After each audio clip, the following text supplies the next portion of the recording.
35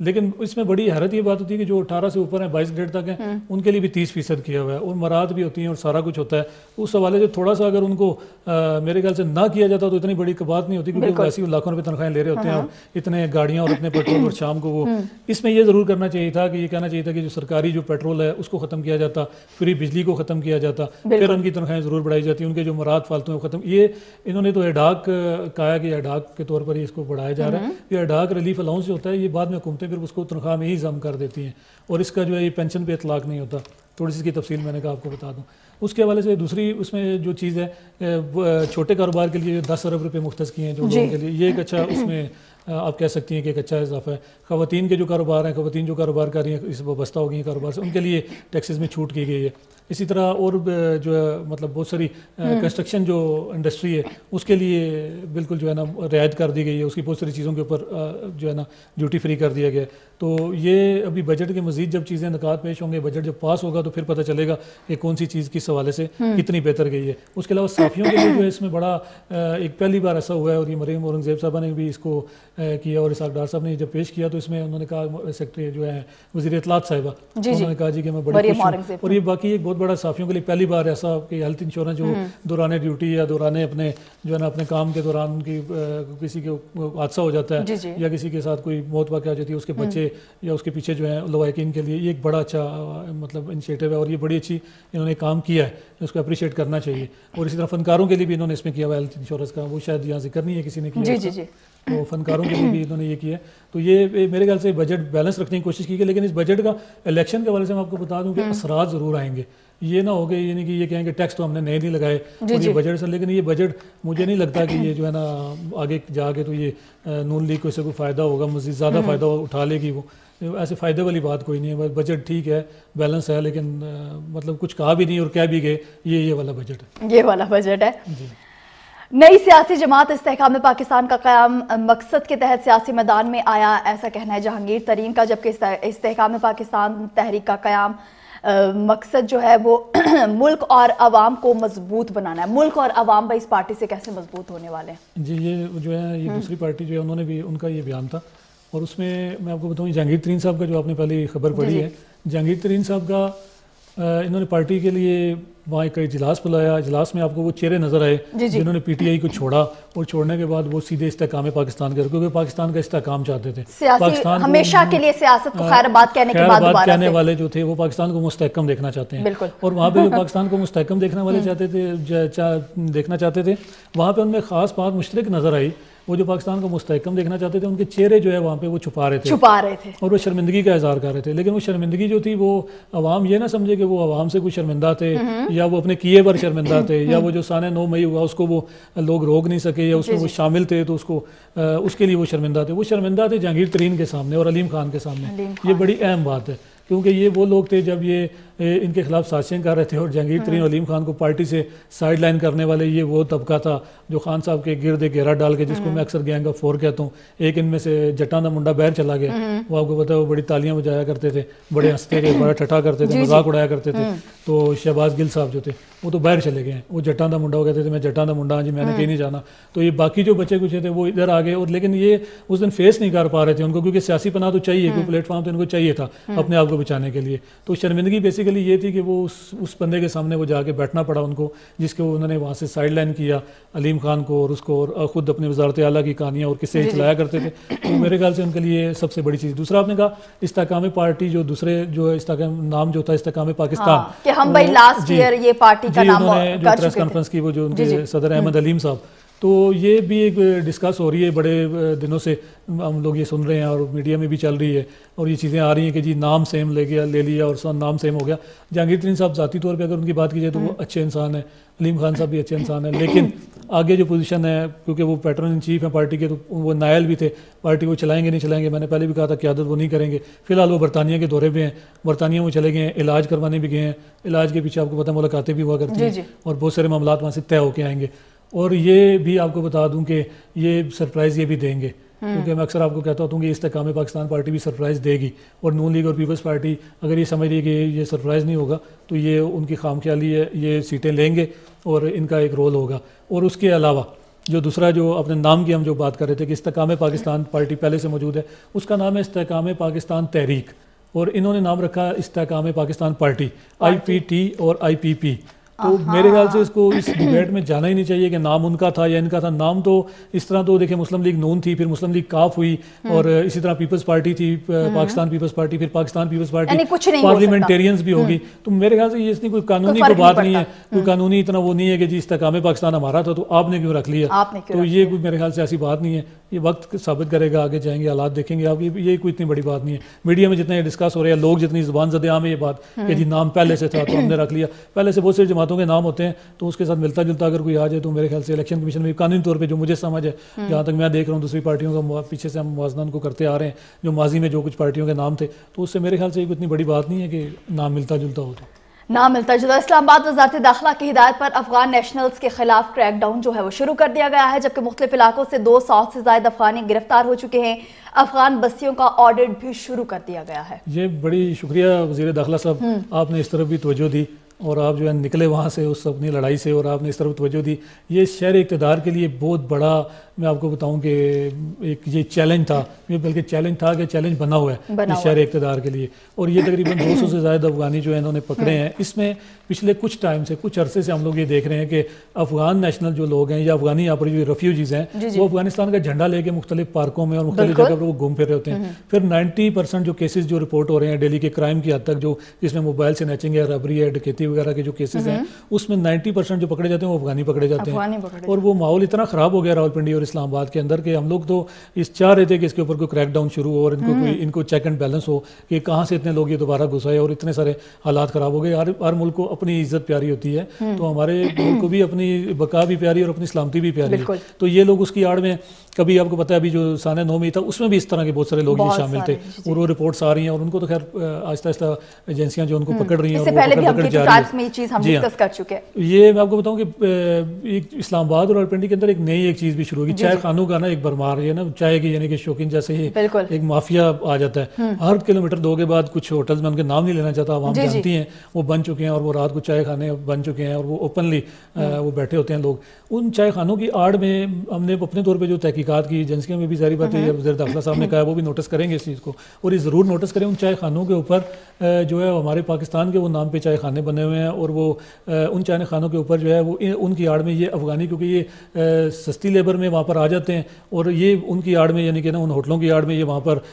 waiter ہیں اور کچھ اس طرح کے بنے ہوئے ہیں اور یہ دن کو وہاں کام کر رہے ہوتے ہیں رات کو، اور اس کے ساتھ ساتھ ان کو چیک اینڈ بیلنس کیا جانا چاہیے کہ وہاں سے زیادہ تعداد ان کی جو ہے وہ ان ہوٹلوں کے اندر گھس چکی ہے اور یہ جھنڈے اٹھا کے اور توڑ پھوڑ کرنے میں یہ پیش ہیں اور یہ بہت اچھا اقدام ہے وزارت داخلہ کا. ہم ان کو اپریشیٹ کرتے ہیں اور رانا صاحب کو کہتے ہیں کہ رانا صاحب پلیز اس سے پیچھے نہ ہوئیے گا اور ان کی جو بستیاں ہیں غیر قانونی طور پر جہاں پر یہ لوگ بیٹھے ہوئے ہیں اور جہاں پر یہ چھپ کر بھی بیٹھے ہوئے ہیں اور کچھ بغیر جو ہے اسی طرح کراس کر کے بارڈر کو یہاں پر پہنچے ہوئے ہیں، ان کا ضرور قلعہ کم ہونا چاہیے. بالکل. اور K2 ٹائمز میں بھی بہت ساری اور خبریں ہمارے پاس موجود ہیں، لیکن یہاں پر وقت ایک چھوٹے سے بریک کا. ہمارے ساتھ رہیے.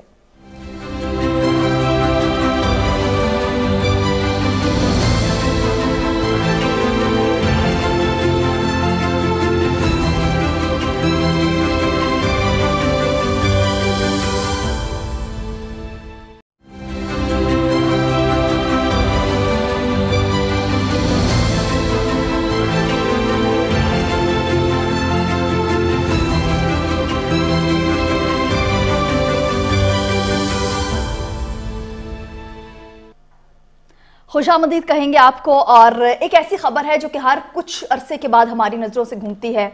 اور بطور اینکر ہم نیوز اینکر ہم پڑھتے بھی ہیں اس ٹائپ کی خبریں. کتنی صداقت ہوتی ہے یہ تو ہم سب جانتے ہیں، لیکن کتنا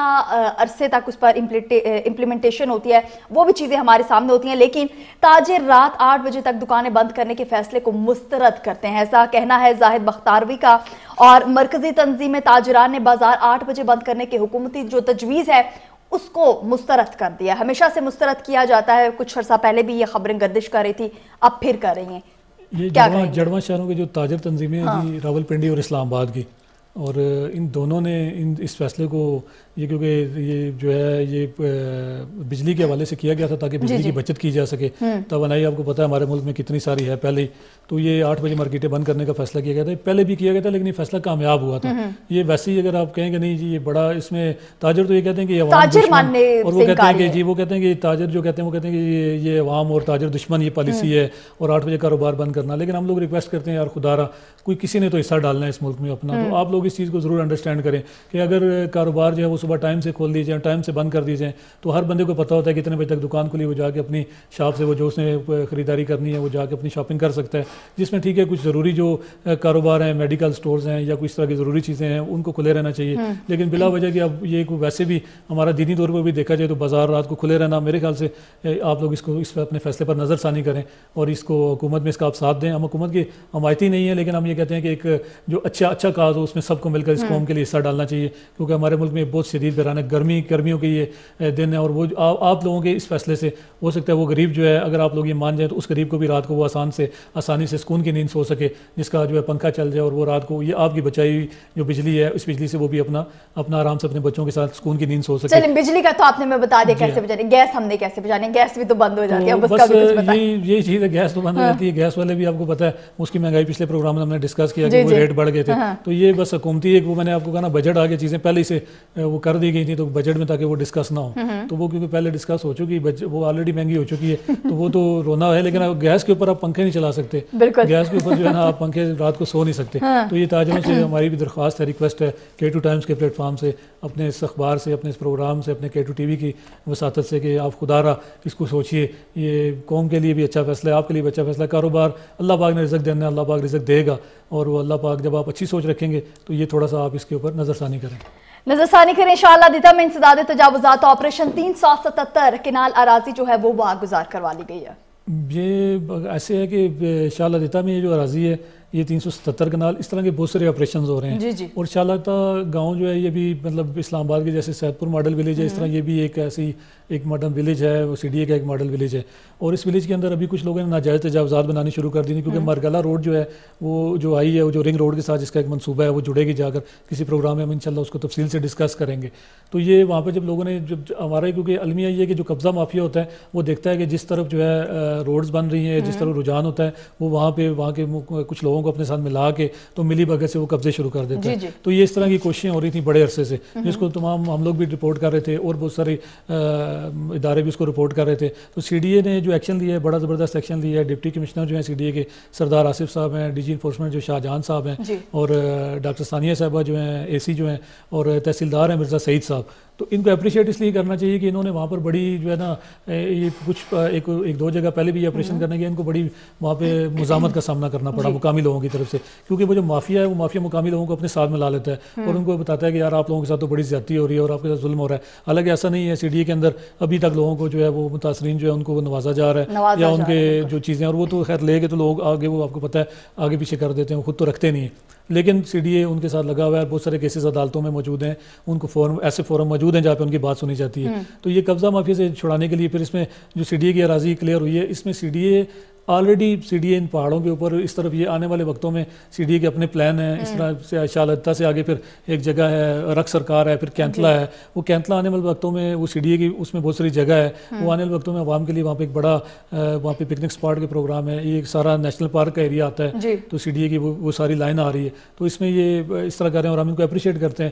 کہ یہ ان کو رکنا نہیں چاہیے. اور جہاں پر بھی قبضہ مافیا ہے اور زمینیں, اسی طرح یہ شالدہ کے سامنے C14 اس کو سیکٹر CDA نے ڈکلیئر کیا ہوا ہے, اس کی شالدہ کے آدھے گاؤں کو C14 ہے, C15 ہے, C16 ہے. اس طرح یہ جو سنگجانی کے ایریے ہیں ان میں جو یہ آپریشن ہیں یہ ضرور کر کے لوگوں کو جو دیکھیں, ان لوگوں کا تو قصور نہیں ہے جنہوں نے وہاں پہ پلاٹس لیے ہوئے ہیں, اور وہاں ان کو CDA یہ کلیئر کرے گا, ان کے ڈیولپمنٹ کا کوئی کام کرے گا تو ان کو قبضہ ملے گا اور وہ اپنے گھر بنا سکیں گے. تو ایک اچھا اقدام کر رہے ہیں CDA والے, ان کو اپریشیٹ کرتے ہیں ہم لوگ. اچھا, مجھے اچھا لگتا ہے جو اچھے کام کر رہے ہوتے ہیں آپ ان کو یہاں پہ اپریشیٹ کر رہے ہیں. ہمارا دیکھیں پروگرام کا مقصد یہ ہے کہ جو اچھا کام کرے گا, ہم نے پہلے ہم کہتے تھے کہ جو تنقید اس کی اپریشیٹ کریں گے, اور جو غلط کرے گا ہم کسی کو کو یہی کہہ سکتے ہیں، اس کو تنقید کر سکتے ہیں، لیکن تنقید برائے تنقید نہیں کرتے، ہم تنقید برائے اصلاح کرتے ہیں کہ خدا را آپ بہتری کریں، لیکن جو اچھا کام کر رہے ہیں اس کو اپریشیٹ کرنا چاہیے تاکہ وہ مزید اچھے کام کرتے رہیں. بس یہ آپ نے تھوڑی ان کی اصلاح کرنی ہے. راولپنڈی نان بائی ایسوسی ایشن کا روٹی کی قیمت کم کرنے سے انکار، حالانکہ ہم دیکھتے ہیں کہ راولپنڈی میں بھی ہے، اسلام آباد میں بھی اور گردرواہ میں، اٹک سے جیلم تک. یہ ہم نے اپنا سروے جو ہمارے رپورٹرز حضرات ہمیں بتایا ہے اس کے اندر یہ ہے کہ روٹی کسی جگہ پر بھی حکومتی اس کے تحت نہیں مل رہی، اور یہ روٹی والا جو ہے یہ بڑا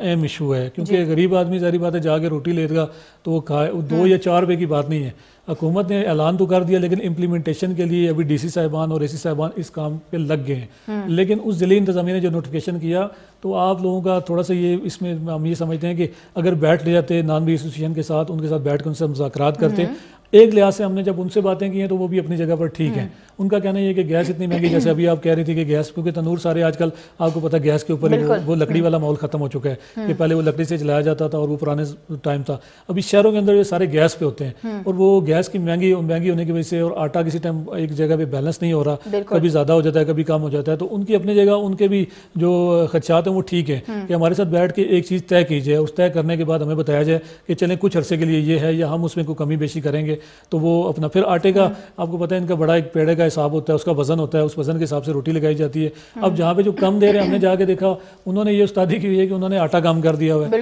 اور وہ آٹے کا اور روٹی کو سائز کو چھوٹا کر دیا ہوا ہے. تو اس طرح کی چیزوں کو انتظامیہ کو چاہیے کہ اس کو خاص طور پہ، ویسے تو ابھی ہم نے دیکھا اسلام آباد کے اندر اور پنڈی کے اندر انتظامیہ کافی ایکٹیو ہے اس معاملے کے اندر، اور ڈی سی صاحبان جو ہیں وہ ذاتی طور پہ اس میں دلچسپی لے رہے ہیں. لیکن دلچسپی کے ساتھ ساتھ آپ نان بائی ایسوسیشن کے ساتھ بیٹھ کے اس معاملے کا حل بہتر یہی ہے کہ مذاکرات کریں، ان کے ساتھ بیٹھ کے اس معاملے کو سارٹ آؤٹ کریں تو بہتر رہے گا، بجائے کہ آپ روز آپ ان کی چیک کرتے رہیں اور وہ آپ کے ساتھ آٹا کم کر کے اور عوام کو کم روٹی دیتے رہیں. ان کے ساتھ بیٹھیں گے آپ تو معاملہ بہتر ہو جائے گا. ان کے ساتھ بیٹھیں گے تو معاملات جو ہیں کچھ حد تک جو ہیں وہ بہتر ہو جائیں گے. سستی روٹی لوگوں کو مل جائے گی. اچھا لگتا نہیں ہے ایک دم سے جب مہنگائی ہو جاتی ہے اس کے بعد چیزیں جو ہیں دوبارہ اس جگہ پہ آنے پہ ایک اچھا خاصا ٹائم چاہیے ہوتا ہے، اور اب جو حالات ہیں وہ ایسے بالکل بھی نہیں لگ رہے کہ جو چیزیں مہنگی ہو چکی ہیں وہ کسی طور پہ دوبارہ اسی ریٹ میں عوام کو مل پائیں گی. وہ تو اسی صورت میں مل پائیں گے جب آپ کا جو بجٹ جو ہے نا خسارے میں اچھا خاصا بجٹ آیا. تو بجٹ جب آپ کا بجٹ آ جاتا ہے تو بجٹ بہت ساری چیزوں کو آپ کو کھول کے رکھ دیتا ہے. بالکل. ابھی جب تک آپ کا آئی ایم ایف سے معاہدہ طے نہیں ہوتا، آئی ایم آپ کے ساتھ جو ہے نا مذاکرات آپ کے کامیاب نہیں ہوتے، ان کے ساتھ آپ کا معاہدہ ہوگا پھر جا کے حالات کسی صورت آپ کے بہتر ہونے شروع ہوں گے. ابھی تو آپ لوگ یعنی کہ آپ تصور بھی نہیں کر سکتے کہ ابھی آگے کیا ہونے جا رہا ہے. سوچنا بھی بالکل بھی مت. اور پر فلائی اوور کی ایک سائڈ بیٹھ گئی ہے، اسلام آباد آئی جے پی روڈ کی ناقص تعمیر کا پردہ فاش ہو چکا ہے. اب یہ کیا ہے؟ یہ فلائی اوور ابھی ایک نیا پروجیکٹ تھا. یہ پروجیکٹ تھا جی، یہ بڑے عرصے سے چل رہا تھا اور لوگوں نے اس میں بڑا سفر کیا، لوگ اس میں بڑی مشکلات کا شکار رہے. راولپنڈی اسلام آباد کیونکہ سنگم میں یہ روڈ تھی، آئی جی پی جو ہے ایک سائڈ پہ پنڈی ہے، اس کے ایک سائڈ پہ اسلام آباد ہے. تو لوگوں نے تقریباً 2.5 سال یہ تقریباً اس کی مٹی جو ہے وہ کھائی ہے، اس کی گردوں کو باہر کا شکار رہے، مختلف الرجیز اور بیماریوں کا شکار رہے. ٹھیک ہے، اس کے بعد یہ جا کے جگہ جگہ سے پہلے یہ ایک فلائی اوور پہ اس کے جو ہے نا ایک جگہ سے یہ بیٹھ گئی. ابھی جو دوبارہ جو ڈبل روڈ کے پاس فلائی اوور تھا اس کے اوپر یہ تھوڑا سا اس طرح کا معاملہ ہو گیا. چیزیں ہوتی ضرور ہیں، چیزوں میں تھوڑی جلدی کے اندر یہ چیزیں ہو جاتی ہیں، لیکن ہم یہ کہتے ہیں کہ خدا را اس کو ایک طریقے سے جو بھی افسران ہیں جو اس کو کام کو چیک کر رہے ہوتے ہیں ان کا یہ کام ہوتا ہے کہ اپنی ذمہ داری سے کریں اور ذمہ داری کے ساتھ اپنی ذمہ داری کا ثبوت دیں، کیونکہ یہ عوام کا جو پیسہ ہے یہ اسی طرح بار بار اگر آپ لگائیں گے. ہمارے معاشرے میں ویسے ایک اور میں آپ کو بتاؤں بات ہوتی ہے کہ جب کوئی روڈ بن جاتی ہے اس کے بعد ادارے کو یاد آتا ہے کہ ہم نے یہاں پہ گیس کے پائپ ڈالنے تھے، پھر کسی اور کو یاد آتا ہے ہم نے یہاں پر جو ہے نا یہ فائبر کیبل ڈالنی تھی، وہ دوبارہ اس کی ہو جاتی ہے. تو یہ بنانے والوں کو چاہیے کہ اس کی پہلے یا پائپنگ کر دیں اور چیزیں آپ اس کو سیٹ کر دیں تو اس طرح کے مسائل نہ ہوں. لیکن وہ دوسری طرف بات نکل جاتی ہے. آئی جی پی روڈ کے حوالے سے ہم یہ کہتے ہیں کہ یہ ابھی روڈ فنکشنل ہو گئی ہے لیکن اس میں ابھی بہت سارے مسائل ہیں اور یہ مسائل آپ ضرور ہم نے جو نشاندہی کی ہے آپ کو آپ بھی جا کے دیکھ سکتے ہیں کہ کہاں کہاں پر یہ اس طرح کے معاملات ہو رہے ہیں. تو آگے مزید ساون کا مہینہ آ رہا ہے اور ساون جو ہے بہت ساری چیزوں کو جو ہے کھول کر رکھ دیتا ہے، بہت ساری روڈز کے جو ہے نا بید کھل جاتے ہیں. تو ساون آنے سے پہلے پری مونسون بھی شروع ہوگا تو اس سے پہلے ہم یہ آپ کو کہتے ہیں کہ آئی جی پی پہ ایک نظر ثانی کر لیں، مہربانی کریں، لوگوں پہ بھی رحم کریں. راولپنڈی راول روڈ چوک پر کار سوار سے چوری کی واردات جو ہے وہ ناکام ہو گئے. ڈالفن فورس نے دونوں ملزمان کو موقع سے تحویل میں لے لیا اور اسلحہ بھی برآمد کر لیا گیا. اور ہم دیکھتے ہیں کہ رابری کے، راہزنی کے اور چوری ڈکیتیوں کے جو کیسز دن بہ دن بہت زیادہ بڑھتے جا رہے ہیں. جیسے جیسے مہنگائی بڑھ رہی ہے کیسز بھی بہت زیادہ بڑھتے جا رہے ہیں. اس میں بھی میں آپ کو بتاؤں ابھی ہم افغانیوں کی بات کر رہے تھے، اس میں بھی جو پکڑے گئے اس میں بھی ایک افغانی ہے اور وہ اس میں یہ جو لوگ ہیں کہ یہ اس کار والے سے چھین کر جو ہے اس سے لیپ ٹاپ وغیرہ اور اس کے پرس اور اس کے موبائل وغیرہ سنیچ کر کے یہ بھاگ رہے تھے. تو یہ جب بھاگے ہیں تو بھاگنے کے بعد انہوں نے یہ کیا کہ اس کار والے نے ظاہری بات ہے جب انسان کو کوئی چیز جا رہی ہوتی ہے تو اس کو سمجھ نہیں آ رہی جو کیا کرے، تو اس نے ان کو نا ان کے بائک کے اوپر اپنی کار جو ہے نا وہ چڑھا دی، اس طرح ان کو مطلب کچل دیا کار کے نیچے، جس سے یہ زخمی ہو گئے دونوں، ایک تو بالکل نہیں چل سک رہا تھا ایک ٹانگوں کے اس کے وہ نیچے، اور دوسرا جو ہے وہ بھی زخمی ہو گیا، اس کا بھی ایک پاؤں زخمی ہو گیا۔ تو موقع پر جو لوگ تھے انہوں نے جب یہ حادثہ دیکھا وہ اکٹھے ہوئے تو انہوں نے پکڑ لیا ان کو، اس نے شور ڈالا کہ جی چور ہیں، یہ ڈکیت ہیں، میرے سے ڈکیتی کر کے بھاگ رہے تھے۔ خیر عوام نے ان کو پکڑ لیا، ان کی اچھی خاصی جو ہے انہوں نے مرمت وغیرہ کی، ان کی حوصلہ افزائی بڑی اچھی کی عوام نے۔ عوام کے اس کے بعد پھر پولیس کو کال کی گئی، جو ہمارے پاس ویڈیو فوٹیجز آئیں ان کے مطابق، اس کے بعد ڈالفن آئی۔ تو اس میں ہم سی پی او صاحب کو کہتے ہیں، خالد حمدانی صاحب، جو پولیس کی جو پریس ریلیز جاری ہوئی اس میں یہ کہا گیا جی کہ ڈالفن نے ان کو پکڑ لیا، ڈالفن وغیرہ پہنچ گئی، ایسی کوئی بات نہیں تھی، ڈالفن والوں کو بعد میں آئے اور آپ کے جی عوام نے ان کو خود پکڑا۔ تو ہم ہمیشہ تعریف بھی کرتے ہوتے ہیں، لیکن یہاں پہ ہم یہ ضرور کہیں گے کہ جو آپ کی پریس ریلیز جاری کرتا ہے ان کو کہا کریں سچ بولا کریں، سچ لکھا کریں، جہاں پہ پولیس اچھا کام کرتی ہے ہم ان کو اپریشیٹ کرتے ہیں۔ اور یہ اگر اتنا ڈالفن اتنی ایکٹیو ہوتی تو وہ جب ڈکیتی کر رہے تھے تو ظاہری بات اس بندے کو لوٹا ہوگا، کوئی 2 4 5 منٹ لگے ہوں گے، وہاں سے وہ نکلے ہوں گے تو ان کو پکڑ لینا چاہیے تھا۔ تو میرے خیال سے سچ بڑی اچھی چیز ہوتی ہے، عوام نے ان کو پکڑا، عوام نے اپنی جان بھی کھیلا، اس بندے نے اپنی جان پر کھیل کر ان کو پکڑنے میں سمجھے کہ مدد کی، اور ٹھیک ہے ڈالفن کے بعد میں کال کرنے پر وہاں پر آ گئے اور پھر اس کو پکڑ کر لے گئے۔ تو اس طرح کی چیزیں یہ شہروں کے اندر ہو رہا ہے، المیہ یہ کہ شہروں کے اندر ہو رہا ہے، کسی سنسان روڈ کسی سنسان گلی میں نہیں ہو رہا۔ تو سی پی او صاحب اس کے اوپر کائنڈلی آپ لوگ نظر رکھیں، اور یہ جب پولیس کی جب یہ ڈالفن اور یہ جو فورسیں ابھی جو بنائی گئی تھیں وہ اس لیے بنائی گئی تھیں تاکہ وہ ان کرمنلز کے اوپر مضبوط طریقے سے ہاتھ ڈالیں۔ تو ان کے اوپر ہاتھ ڈالیں گے یہ طریقے شہروں کے اندر اگر یہ وارداتیں ہو رہی ہیں، یہ کمرشل مارکیٹ کا جو ایریا یہ راول روڈ کا ایریا بڑا گنجان آباد علاقہ ہے، تو اس علاقے میں اگر یہ ہو رہا ہے تو پھر تو آپ اپنے آپ کو شہری کہاں پہ محفوظ سمجھیں گے اور کہاں پہ وہ اپنے آپ کو محفوظ سمجھ گئے؟ سنسان روڈیں تو ختم ہی ہوگی۔ اب تو شہروں کے اندر آپ بیٹھے ہوئے کاروبار کر رہے ہیں تو آپ کو آ کے لوٹ رہے ہیں، اور ڈیلی کی رپورٹس آ رہی ہیں۔ اس کے اوپر آپ لوگوں کو سوچنا چاہیے اور اپنا اس کے اوپر کوئی ایسا میکنزم، کوئی ایسا ترتیب دینی چاہیے جس کے اوپر کچھ علاقے کے اندر آپس میں ڈیوائڈ کر لینا چاہیے۔ آپ بہتر سمجھتے ہیں قانونی طور پہ اس کو کیسے کرنا چاہیے، لیکن یہ عوام کے لیے بہرحال ابھی اچھا نہیں ہو رہا۔ ٹائم جو ہے بالکل ختم ہو چکا ہے، اور ایسے میں ایک خبر جو میں اپنے ویورز کے ساتھ شیئر کرنا چاہتی ہوں کہ عثمان بزدار دور اقتدار میں لاکھ پتی سے ارب پتی بن چکے ہیں۔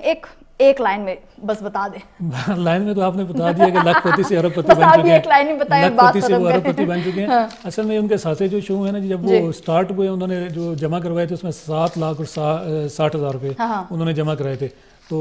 اس کے بعد سے ابھی جو ہے جو انہوں نے 2018 پھر 2000 جو لاسٹ انہوں نے اپنے جو اثاثے جمع کرے اس کے مطابق 2 ارب کے قریب پہنچ گئے تھے۔ تو عثمان بزدار صاحب آپ بڑے تیز نکلے، کسی کو پتہ ہی نہیں چلنے دیا، لاکھوں سے آپ ارب پتی چلے گئے، اور آپ وسیم اکرم پلس تھے۔ تو وسیم اکرم پلس تو چلے اپنے کرکٹ کھیل کے اور وہ اپنی ان سوئنگ یارکر اور جو ہے نا ریورس سوئنگ سے انہوں نے جو ہے سارا کچھ کیا۔ تو خان صاحب تو آپ پہ بڑا ٹرسٹ کرتے تھے، تو آپ ایک دم سے لاکھوں روپے سے اربوں روپے آپ نے کما لیے، اور پھر آخر ایک ہی دن میں آپ لیٹ گئے اور آپ ان کو چھوڑ کر بھی چلے گئے۔ یہ بے وفائی کی آپ نے اعلیٰ مثال قائم کی ہے۔ تو ہمیں تو یہ سن کر بڑی حیرت ہوئی کہ آپ نے اتنے پیسے بنا لیے، اتنا مال بنایا، جن کے لیے وہ ڈیفینڈ کرتے رہے کہ نہیں یہ آپ تو بڑے صاف شفاف ہیں، کیونکہ آپ کی طرف سے چھوڑ دیا ان کو رکھا، اور آپ کی طرف سے کوئی تردید بھی نہیں ہے اس کی کہ نہیں جی میرا ایسا نہیں ہے یا میرے اوپر کوئی ایسی بات ہے۔ آپ بالکل غائب ہیں، منظر عام سے غائب ہیں۔ تو مجھے لگتا ہے آپ بھی کسی پارٹی میں ضرور نمودار ہوں گے۔ منظر عام سے بالکل غائب ہیں۔ بہت شکریہ آپ کا راجہ عمران جنجوعہ صاحب، آپ کا بہت زیادہ شکریہ۔ اور آج فائنلی ہماری جتنی بھی K2 ٹائمز کی خبریں تھیں وہ ساری ہم نے اپنے ویورز کے ساتھ شیئر کر دی۔ اسی کے ساتھ ہی اپنی میزبان آکاشا یاسین کو اور راجہ عمران جنجوعہ صاحب کو اجازت دیجیے۔ خدا حافظ۔